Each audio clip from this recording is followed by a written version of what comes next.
Hi everyone! Welcome to my channel, Busy Man 24/7. I am Duna. Sa video na ito guys is magluluto tayo ng creamy Pandan Maha Blanca. So kung gusto nyo malaman kung paano to gawin, just keep watching until the end.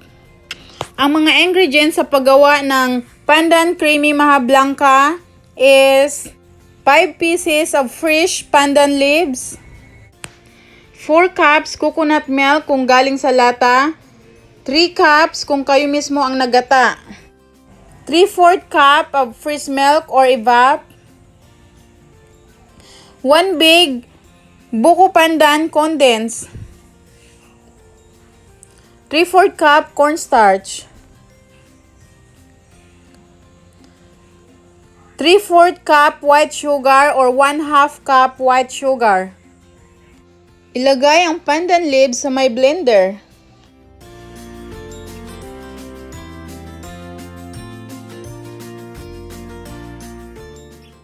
Ilagay ang coconut milk sa may blender. I-blender ang coconut milk at fresh pandan leaves hanggang sa maging green yung coconut milk.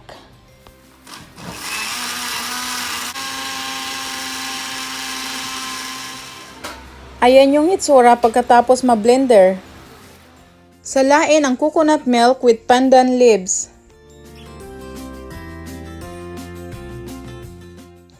Ayan yung hitsura ng coconut milk with pandan leaves after masala. Ipaghalo naman ngayon ang cornstarch at evap milk or fresh milk.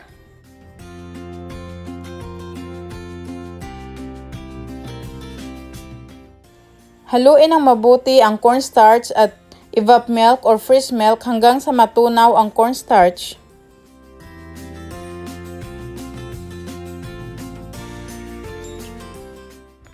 Ayan yung hitsura ng pandan condensed. Buksan ang apoy sa medium-low heat.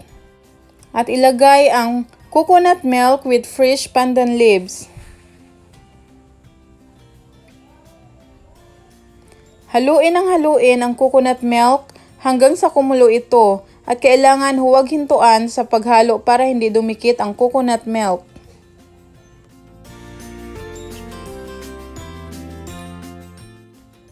Kapag kumulo na ang coconut milk, ilagay naman ngayon ang white sugar at haluin hanggang sa matunaw ang white sugar at huwag talaga hintuan sa kakahalo para hindi dumikit ang coconut milk.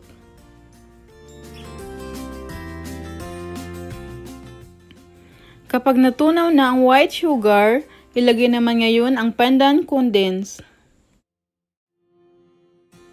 Haluin hanggang mag-combine ang pandan condensed at coconut milk.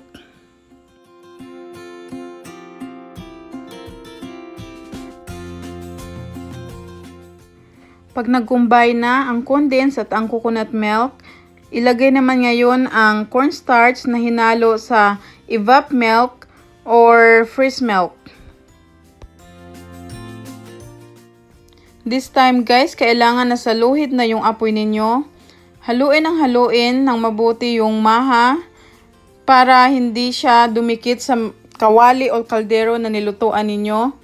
Kailangan maging super lapot na siya bago nyo patayin yung apoy.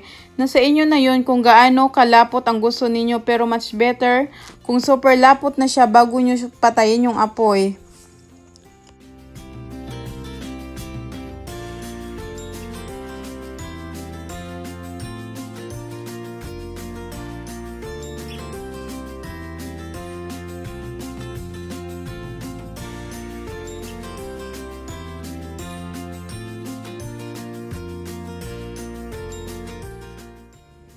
Guys, okay na sa akin kung ganyan kalapot ang aking Pandan Creamy Maha Blanca kasi sumakit na yung braso ko kakahalo. Tapos yung anak ko is umiiyak na, so kailangan ko nang mag-stop. Pag kayo ang gumawa, kailangan mas malapot pa dyan. Ngayon naman, ililipat ko na siya sa lalagyan. Ang nilagyan ko is yung cake pan, so nasa inyo na kung saan nyo ilalagay ang inyong Pandan Creamy Maha Blanca.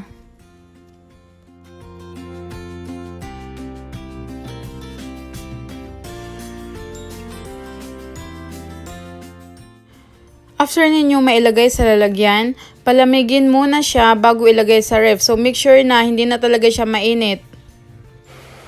Masarap yan na creamy Pandan Maha Blanca. So huwag kayong mag-atubili na mag-try kasi masarap siya.